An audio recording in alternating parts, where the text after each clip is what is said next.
would like, if I may, to take you on a strange journey. Hello, everyone, and welcome to another edition of Real Estate Realities with the Rebel Broker. My name's Robert Whitelaw, and I am the Rebel Broker. Licensed real estate broker in the state of California, member of the National Association of Realtors. But please don't hold that against me. Welcome to Wednesday, August 24th, 2016. We're going to try to stay out of the weeds today, folks. I know the last few shows I've kind of gone into the weeds a bit in terms of, stuff that kind of exists on the edges of real estate specific. I haven't had anyone complain about it, but in retrospect, I've realized I've kind of gone out there a little bit. So we're going to bring it a little bit down to some just solid real estate stats and talk about those a little bit. So stay tuned.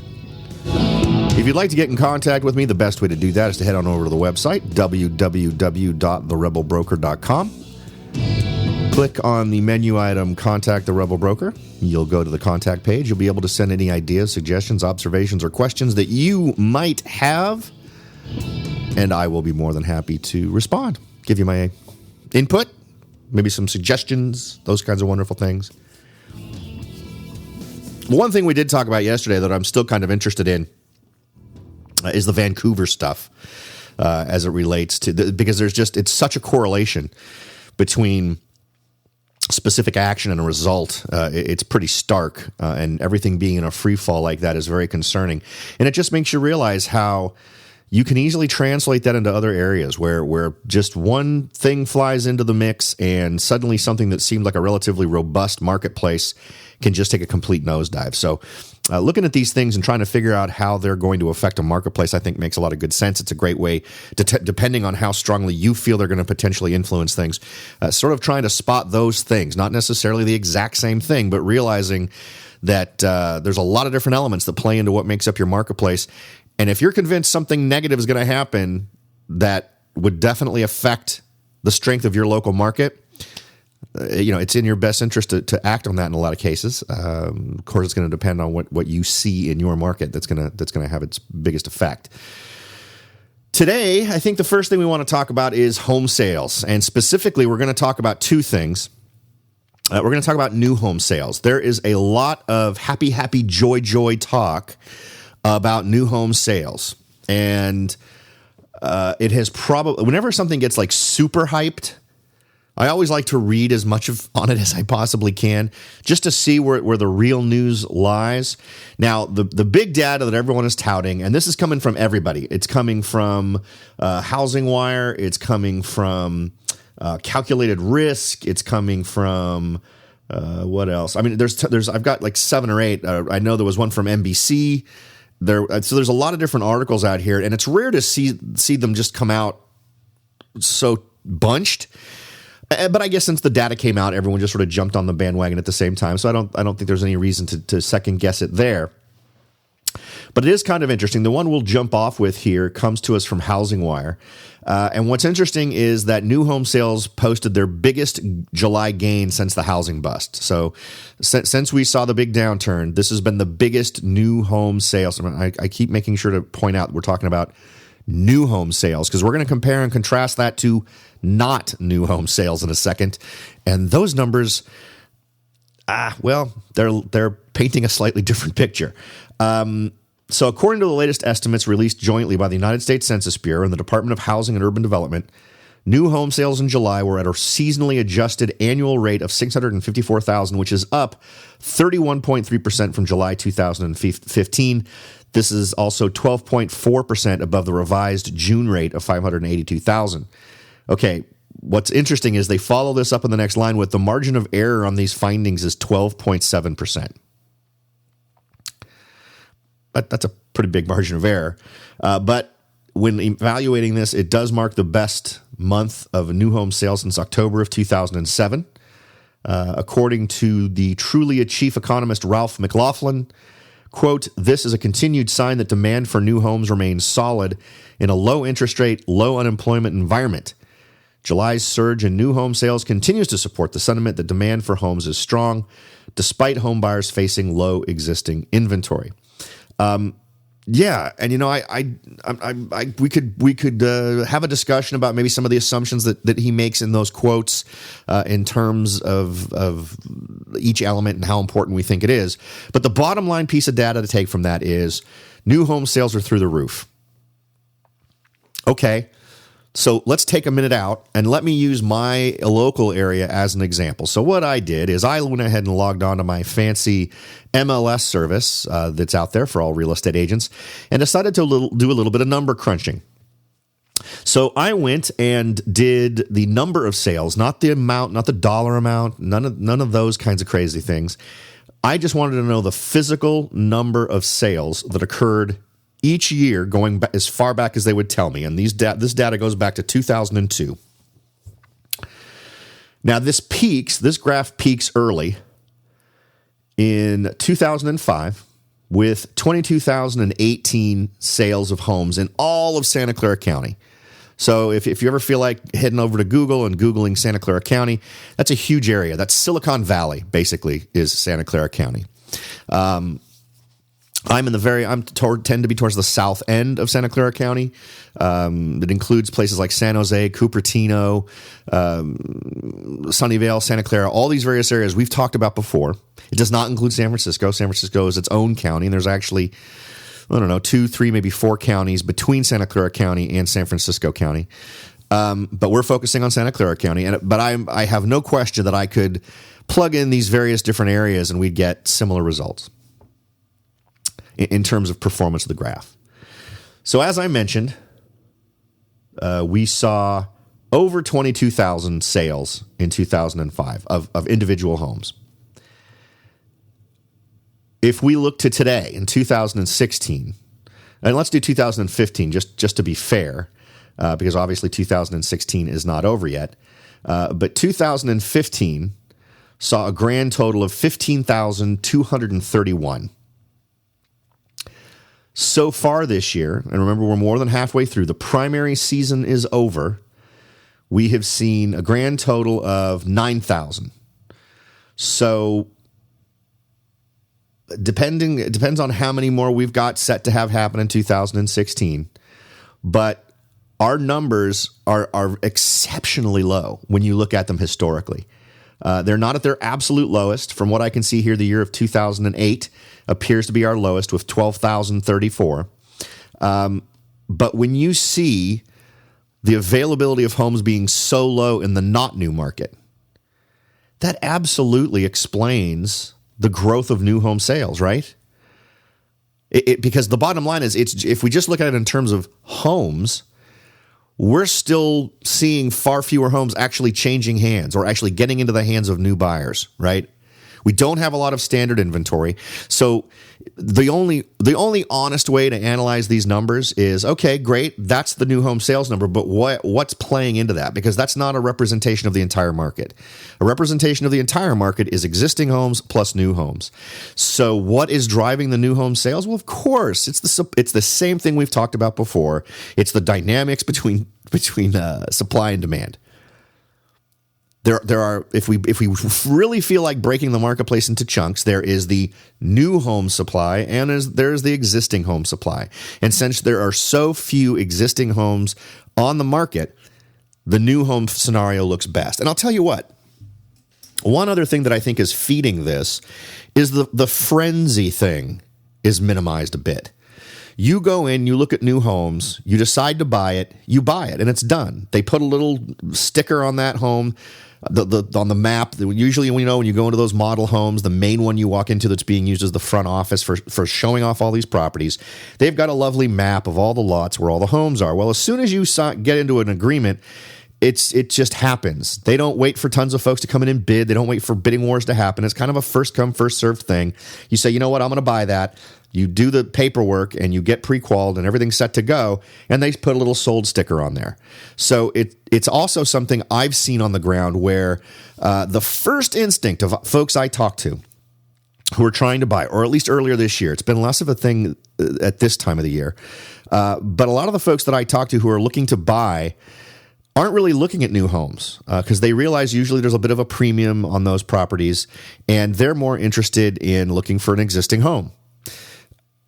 What's interesting is the number of folks who will sometimes then broaden it and say, you know what, I'm interested in new homes because I want to solve this issue. I want to get into a home.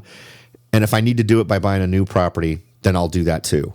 And I'm sure there's a segment of people I never even see as a real estate agent who want to just buy new, so they're just cruising the new home developments. Maybe not even thinking strategically in terms of, I don't want to jump through the multiple bids and all that other kind of stuff. They want to keep things, because the truth is it is a little bit simpler, right? Inspections aren't a big issue. The only thing that complicates things is a lot of times you're not buying a home that's already built. You're buying a home that's going to be built. So you have to kind of figure out where you're going to stay until that all gets taken care of. So what's the takeaway from this? Well, in my area, the takeaway is, of course, you're going to see a huge number of new construction homes being sold. That just makes sense given the options that buyers currently have. And it's also something we've been talking about on this show for at least 2 years, where if you were just to boost up the number of homes in inventory to be bought, and in this case via building new ones, are going to sell. They would sell. If they doubled the number of homes they're building right now in my area, they would still get them sold relatively quickly and no doubt for a healthy profit.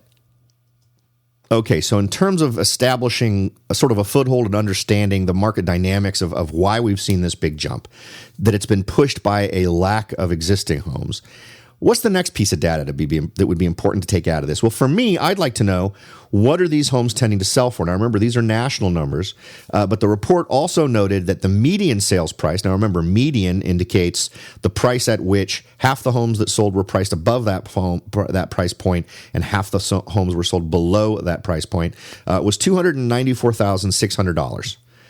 That's pretty good. The average sales price, which is just take all the prices, add them up, divide it by the number of homes that were sold, and that gives you $355,800. Now, if we take that number and we compare it to the average sales price for U.S. existing single-family homes, we see that number is at about $293,000. So that's actually not that bad. You're paying a bit of a premium in terms of what you're paying for a new home. Remember, the average sales price was $355,000 for a new home. And the median price, I believe, for single-family homes across the country is just a little bit below the $294,000 mark by about $10,000. So all in all, these numbers aren't ridiculous if you're looking at them nationally. And I always feel a little bit goofy sharing with you nationally average numbers because you don't live in a nationally averaged market. You live in San Jose, or you live in Kansas City, or you live in Miami. So these are all going to change from region to region, from area to area, not just from state to state or from county to county, but from neighborhood to neighborhood. These are going to vary a little bit. But these are the trends that we're starting to see nationally. I think that's interesting. I think that's a good thing.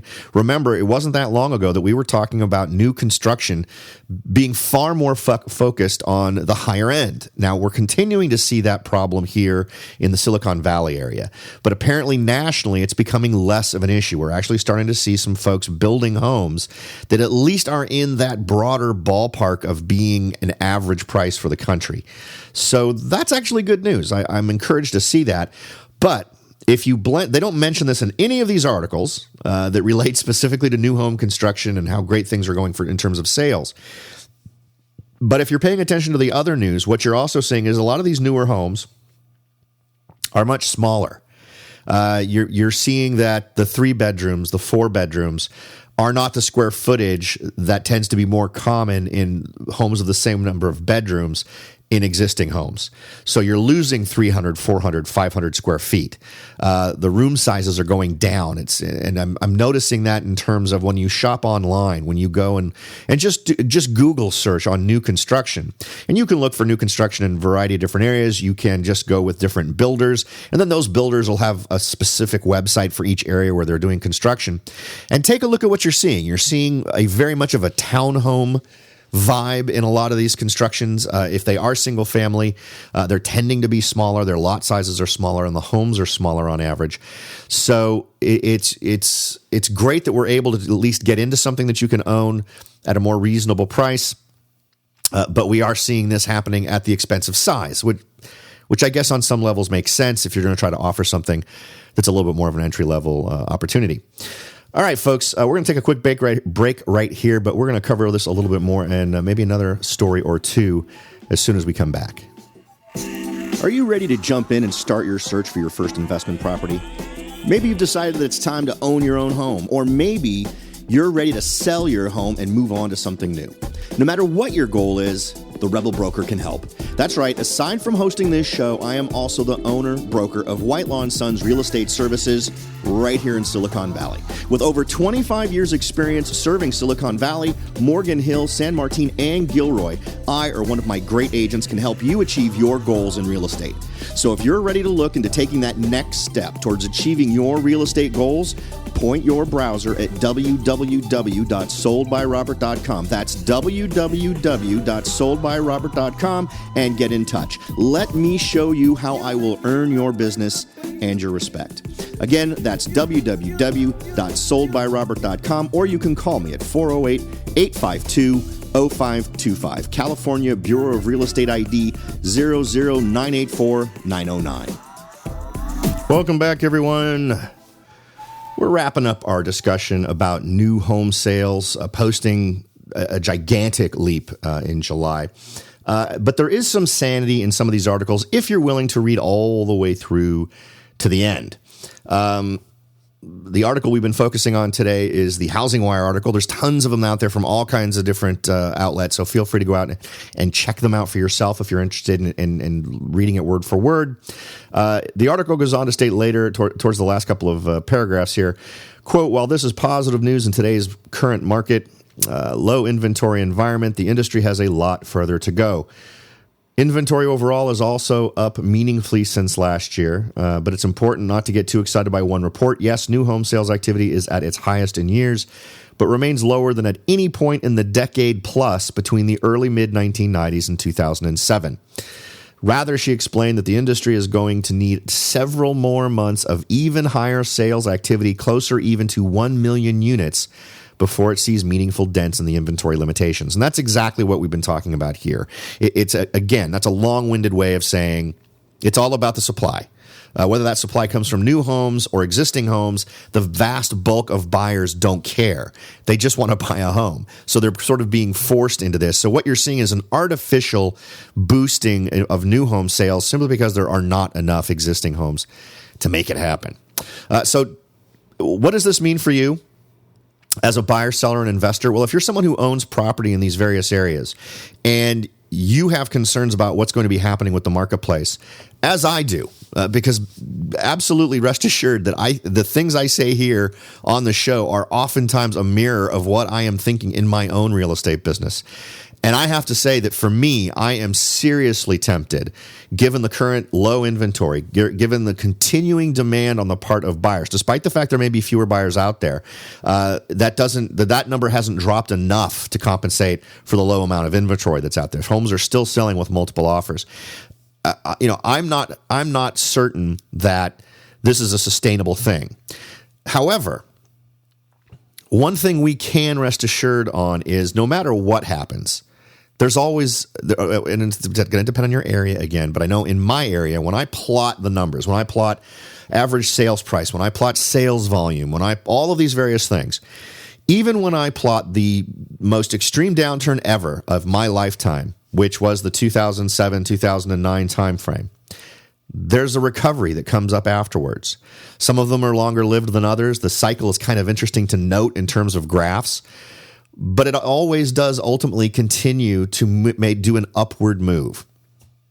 So if we take all those decades of history of the market and we blend that with a willingness and an ability to stick with that market, if you're in a diverse enough city, if you're not in a one-horse town type city, and by that I mean one major thing that contributes to its success, the energy sector towns are a good example.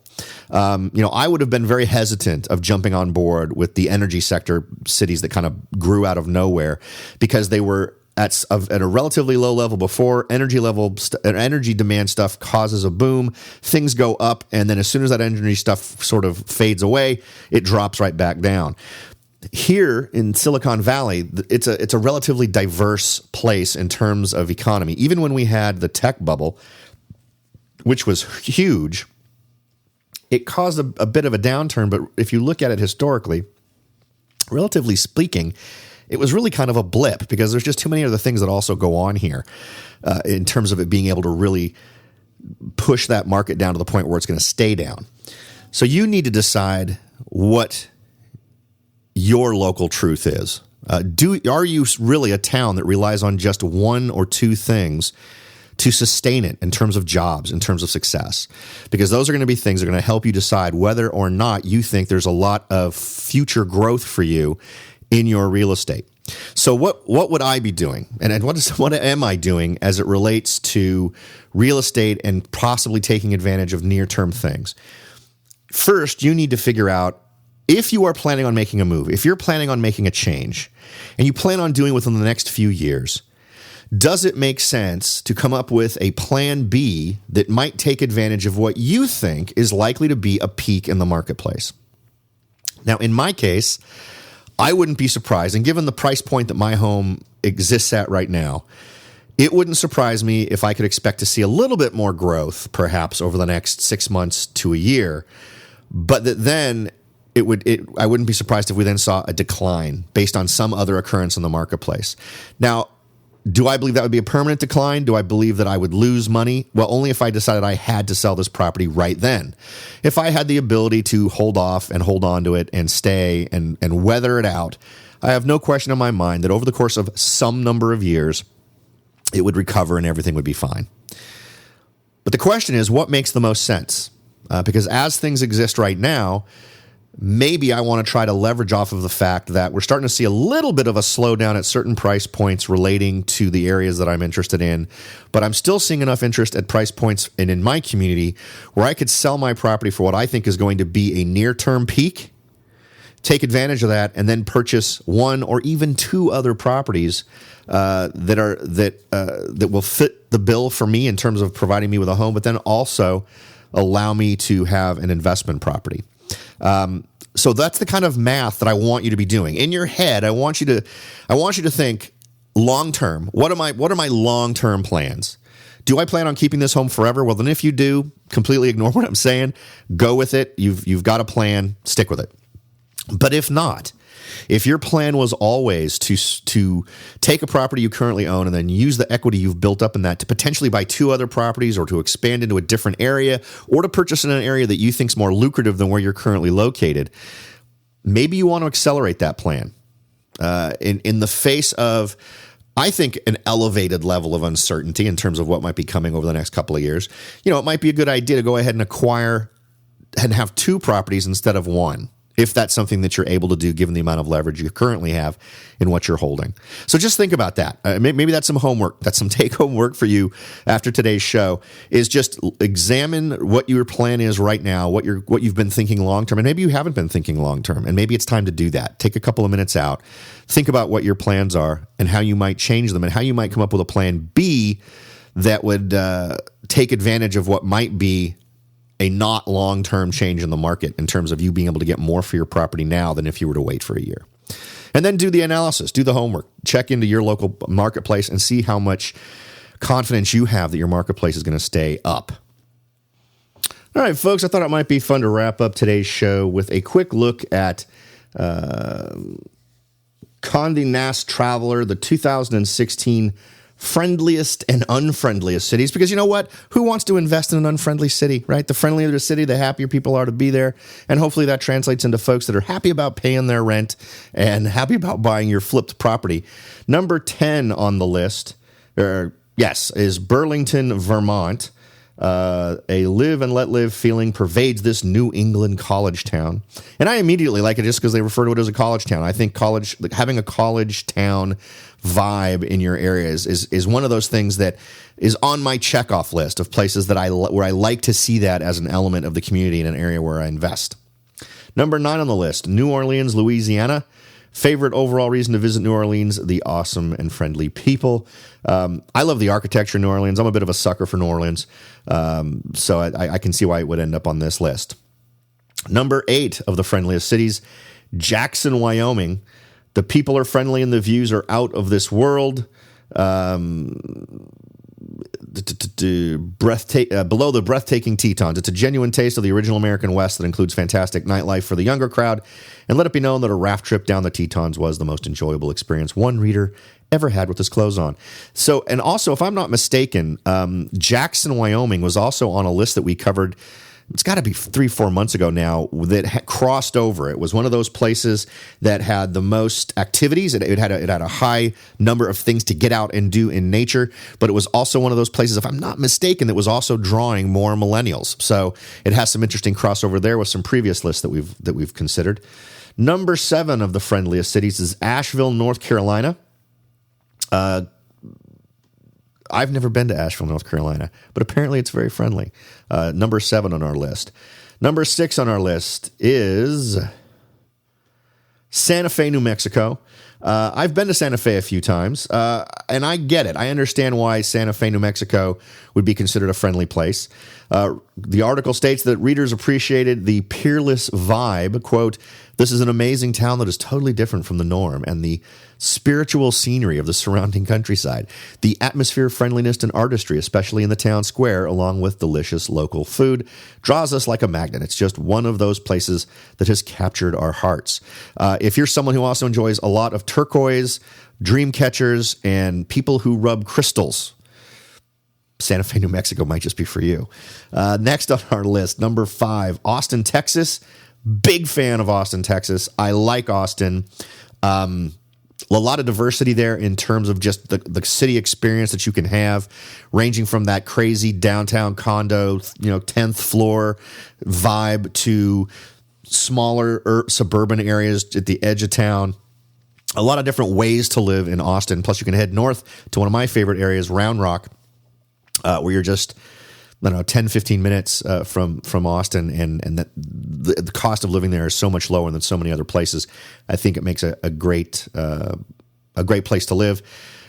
On the whole friendliest city thing, I have to. So there's a story. I was in Austin. Now this is a very long time ago, so I'm sure that the friendliness factor has affected this today. But I can remember being in Austin way back in the mid-'90s. I was in a moving truck. I was moving everything I owned along with a friend. He was going to North Carolina, and I was going to Florida, and we were just kind of helping each other across the country.